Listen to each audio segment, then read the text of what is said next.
మంత్రి రేవంత్ రెడ్డి డైరెక్షన్ మేరకు మంత్రి వివేక్ గారు పోలీసులందరూ కలిసి మమ్మల్ని జైల్లో పెట్టారు. సరే, జైల్లో చాలా ఇబ్బందులు పడ్డాం.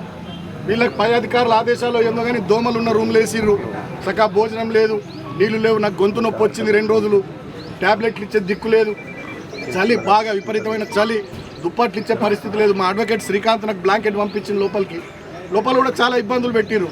మీరు ఇటు తిరగొద్దు అటు తిరగొద్దు, రిస్ట్రిక్షన్స్ మాకు. సరే, భరించినాం. ఇవాళకి 16 రోజులు. నేను ఇప్పుడు కోరుతా ఉన్న వివేక్ గారిని, ముఖ్యమంత్రి రేవంత్ గారిని, మీ కళ్ళు చల్లబడ్డాయా?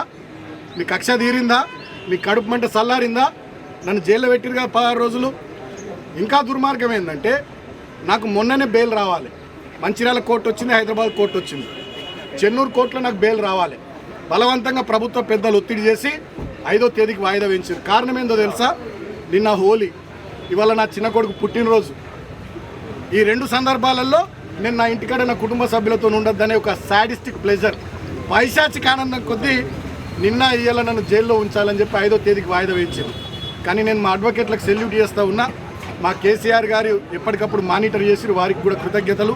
మా అడ్వకేట్లు మంచిర్యాలలో కానీ, చెన్నూరులో కానీ, హైదరాబాద్లో కానీ మాకు బెయిల్ రావడానికి వాళ్ళు బాగా కృషి చేసిరు. వాళ్ళకు హృదయపూర్వకంగా కృతజ్ఞతలు. అదేవిధంగా జైల్లో ఉన్నప్పుడు నన్ను పరామర్శించడానికి పెద్దలు, పార్టీ నాయకులు, మా హరీష్ అన్న, అదేవిధంగా మా కేటీఆర్ అన్న కూడా వచ్చి నాకు ధైర్యం చెప్పారు.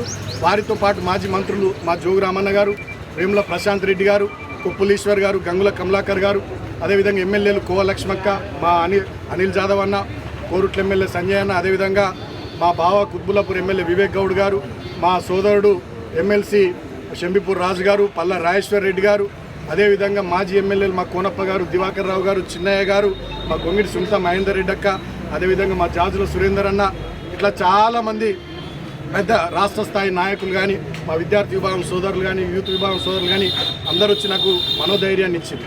కానీ నేను ఒక్క మాట రాష్ట్ర ప్రజల్ని కూడా ఆలోచించమని కోరుతూ ఉన్నాను.